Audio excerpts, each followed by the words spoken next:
नमस्कार। मेरी लेखनी ने बहुत दिनों तक विराम लिया और आज अचानक मेरे मन में कुछ ऐसे भाव उठे जिनके समानता मुझे हम उम्र लोगों में दिखाई दी।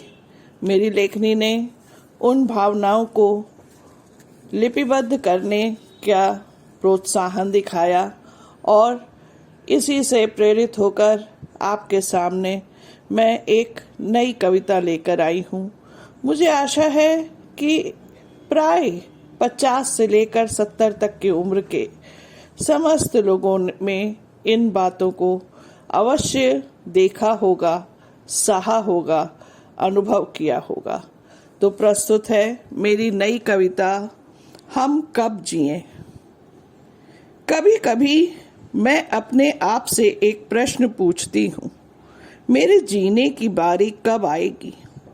जब बच्चे थे, भाई बहनों के बीच माता पिता की भावना समझते थे, कभी जिद न करते, उनकी भावना परेशानी आंखों से पढ़ लेते थे।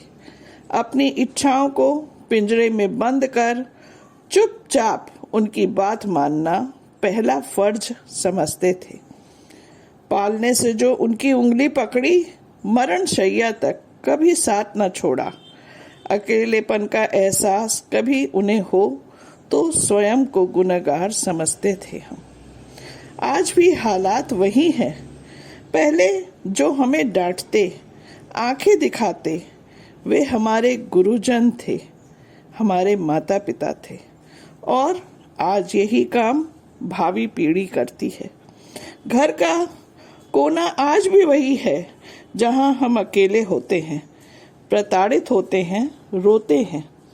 आज भी अपनी इच्छाओं की पोटली बगल में दबा रखी है।